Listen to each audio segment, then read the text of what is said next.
Hello everyone, I will share real stories that I know and I'm sure you will like them. My stepbrother was always around, and I never thought much of it. But when he secretly recorded a moment I had with a powerful man and exposed it online, everything changed. He made a fortune from the video, but that wasn't the only thing that changed. My whole life did. Let's start from the beginning. My name is Emma, and I'm 25 years old.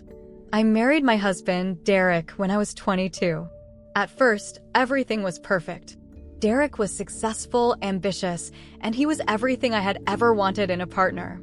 We had the house, the car, the lifestyle that most people could only dream of. But somewhere along the way, things changed. I'm not sure when exactly, but the space between us grew. Derek became more absorbed in his work, and I became more isolated. Derek's younger brother, Ryan, had always been a part of our lives. He wasn't someone I'd thought too much about before. He was just Derek's brother, younger than us, a little more free-spirited, and always around when we had family gatherings. But over the last year, something about Ryan had changed. I didn't quite know how to describe it, but there was an air about him now, a quiet intensity that I hadn't noticed before. He was no longer just Derek's little brother. He was becoming a man in his own right. Ryan was always charming, with a smile that could melt anyone's heart. And it wasn't just his looks that drew people in, it was his natural charisma. When he came to visit, people listened to him. He had a way of making everything seem so easy, even when things were complicated. But recently, there was something about him that felt different. I couldn't quite put my finger on it, but I knew something had shifted between us. When Derek had to leave town for work for a few days, Ryan decided to visit. He had been staying at a friend's place, but figured it would be nice to catch up. I hadn't seen him in a few weeks, so I was actually looking forward to spending some time with him. Derek was always so busy, and it had been a while since we had any real quality time together. That evening, we sat in the living room, talking about everything life, the past, what we were doing now. We drank wine, laughed, and reminisced about old memories from our childhood. The kind of night you always look back on with fondness. At least, I thought it was that way. We both drank more than we should have. The conversation became less structured, more relaxed, and the atmosphere lightened. At some point, Ryan stood up, and without thinking, he reached out to refill my glass. His fingers brushed mine, just for a moment, but it sent a strange shock through me. I pulled my hand away quickly, but Ryan didn't seem to notice. He went back to the wine bottle and filled our glasses again. "You okay?" he asked, his voice a little deeper than usual. "You seem a little distant tonight." I laughed, trying to shrug it off. "I'm fine. Just tired, I guess." Ryan nodded, but his gaze lingered on me, and I couldn't shake the feeling that he was studying me. The subtle change in his behavior was starting to feel more apparent. Was it the alcohol? Or had something really shifted between us? I didn't know. We continued drinking, and as the hours went by, I started to feel more relaxed, more comfortable with Ryan. But the more time we spent together, the more the lines between us seemed to blur. The way he smiled at me, the way he would look me in the eye for just a little longer than usual, it felt like he was seeing something in me that no one else could. Maybe it was just the way the evening was unfolding, or maybe it was something deeper. Either way, the more I tried to focus on our conversation, the more I couldn't ignore the growing tension between us. "I used to think you were just my older brother's wife," Ryan said, his voice a little slurred. "But you're more than that, Emma. You're different now. You've changed." I felt a knot in my stomach. I had no idea how to respond to that.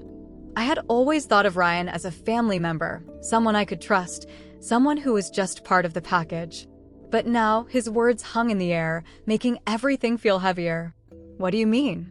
I asked, trying to sound casual, but the nervousness in my voice gave me away. Ryan paused for a moment, almost as if he was thinking carefully about his next words. He took a sip of his wine and set the glass down. Then, without looking at me, he spoke again, his voice lower now. "Something's changed between us, hasn't it?" he said. "It's like, I don't know, you're not the same anymore." I froze. His words made my heart race. What did he mean by that? Was he saying that I had changed? Or was he suggesting something else? You've always been there, Emma, Ryan continued, now looking directly at me. But there's something different. I can feel it. I opened my mouth to respond, but no words came out. It was like I was caught in a moment that was too big to comprehend. I wanted to tell him that he was overthinking things, that it was just the wine talking.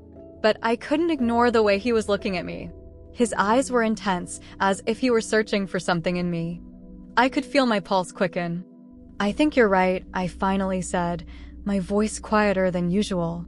Maybe we've both changed. Ryan looked at me, his gaze softening for a moment, and then he stood up. I'm going to bed. I think we both need some rest. I nodded, trying to hide the relief in my chest. I wasn't sure what to make of what had just happened, but I knew that whatever it was a line we had both crossed without meaning to. As Ryan left the room, I sat there, trying to process what had just occurred. I could feel my heart beat in my ears, and my mind raced. What was happening between us? Why did it feel like everything had shifted in that brief moment? I wasn't sure, but I knew it wasn't something I could ignore. I stayed awake for hours that night, turning over everything in my mind, but I couldn't come to any conclusions. All I knew was that the tension between Ryan and me was real, and it wasn't going to go away. The next few days after the incident felt like I was living in a fog. I kept thinking about what had happened between Ryan and me. Despite the guilt that gnawed at me, part of me couldn't shake the feeling of complicated tension. Something had shifted that night, something I couldn't ignore, even if I wanted to. I knew the next steps were crucial. I needed to reconnect with my husband, Derek. We hadn't really talked since everything started to spiral. The last thing I wanted was to ruin our marriage completely. Derek had been distant, yes, but he didn't deserve this. He didn't deserve the lies, the secrecy, the confusion I had let fester. But that morning, everything was about to come to a head. I was in the kitchen, preparing coffee, trying to clear my mind, when I heard Derek's car pull into the driveway. His workday had ended early, and it wasn't the usual time for him to come home. I immediately felt a rush of anxiety flood over me. I hadn't expected him back yet. I quickly tried to gather my thoughts, to think of what I would say, but I didn't know where to begin. Derek walked in, looking at me with an unreadable expression. I opened my mouth to greet him, but the words got stuck. He didn't speak either. Instead, he walked toward the living room, where Ryan had been sleeping after the long night we'd spent together. My stomach dropped. "Where's Ryan?" Derek asked, his voice calm, but there was a tension behind his words that I couldn't ignore. "He went out for a walk," I said quickly, trying to keep the situation under control. "He wanted to clear his head after everything. He's been feeling a little off lately." Derek didn't respond immediately. He looked at me, then looked down at his phone. I could see his jaw tighten, and for a second, I thought he might say something about his day at work, but then he spoke in a voice that made my heart stop. "You know, I've been looking at something," Derek said. He turned his phone toward me, showing a screenshot of a video. My stomach dropped. The video was from the night Ryan and I spent together, the same night that everything got out of hand. It was Ryan's phone camera recording what had happened between us. My eyes widened and panic rose in my chest. There was no way Ryan could have done this. No way he would betray me like that. "Derek, I started, but my words didn't come out." "I saw it all, Emma," Derek interrupted, his voice breaking with the anger he was trying to suppress. "You think I'm stupid? You think I don't notice? You think I can't see what's been happening?" My breath caught in my throat. I never imagined it would come to this. I never thought Derek would find out this way. My heart raced. The guilt was overwhelming. My husband had always been a good man, and I had betrayed him in the worst way possible.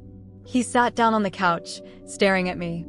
I could see the hurt in his eyes, but also something darker. "You've humiliated me. You've humiliated our marriage." "I'm sorry, Derek," I whispered, but the words felt empty. What was there to say? I could apologize all day long, but it wouldn't change what had happened. It wouldn't erase the hurt I had caused. Derek stood up suddenly, pacing around the room. "Sorry doesn't cut it anymore, Emma. You've crossed a line I can't come back from." I stood frozen in place, unable to move or speak. The weight of his words hit me like a ton of bricks. "I'm done," Derek said flatly, his voice void of emotion. "I can't stay in this marriage anymore. Not after this." I felt a sharp pain in my chest. I had ruined everything. I had taken my husband for granted, and now I was losing him. Derek walked toward the door, grabbing his coat from the hook by the entrance. I rushed to stop him, my hands trembling. "Please, Derek, don't do this. Please, let's talk about this." He paused at the door, looking back at me with cold eyes. "Talk? What's left to say? You've made your choice, Emma. And so have I." He didn't look back as he stepped out of the door. I stood there in the silence that followed, my world crumbling around me. There was no coming back from this. I had lost him. I had lost everything. Days turned into weeks, and Derek didn't come back. He moved out of the house, taking most of his things with him. The once beautiful home we had shared, full of laughter and warmth, felt empty. There was no longer any joy in the space. The house felt colder now, even with the sunlight streaming through the windows. I had to face the truth. I was the one who had destroyed it all. Ryan never came back either.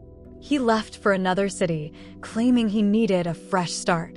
He made it clear that he had no intention of staying around to face the consequences of his actions, even though he was the one who had secretly recorded everything. But I knew one thing: he had done it all for money. When Derek confronted him, Ryan confessed that he had sold the video to a black market site, making $1 million in the process. It was clear that Ryan had always had his own interests in mind. His desire for money and attention had overshadowed any sense of family loyalty. Weeks later, I found myself on the edge of everything. My life, once filled with luxury, seemed to be slipping through my fingers. I was left to rebuild my life from scratch, living in the ruins of my own choices. One day, as I sat alone in the now empty house, I realized that there was no escaping the reality of what I had done. There was no going back. I could try to repair my relationship with Derek, but the damage had already been done. The trust was broken beyond repair. Suddenly, my phone rang. It was Derek. He was standing outside. I opened the door to face him, feeling the weight of the past few weeks crash down on me. "I've made a decision," Derek said quietly, his voice now calm and measured. "I'm moving forward, but not with you." His words were final, and as he turned to leave, I understood. There was no more chance, no more hope. The story was over.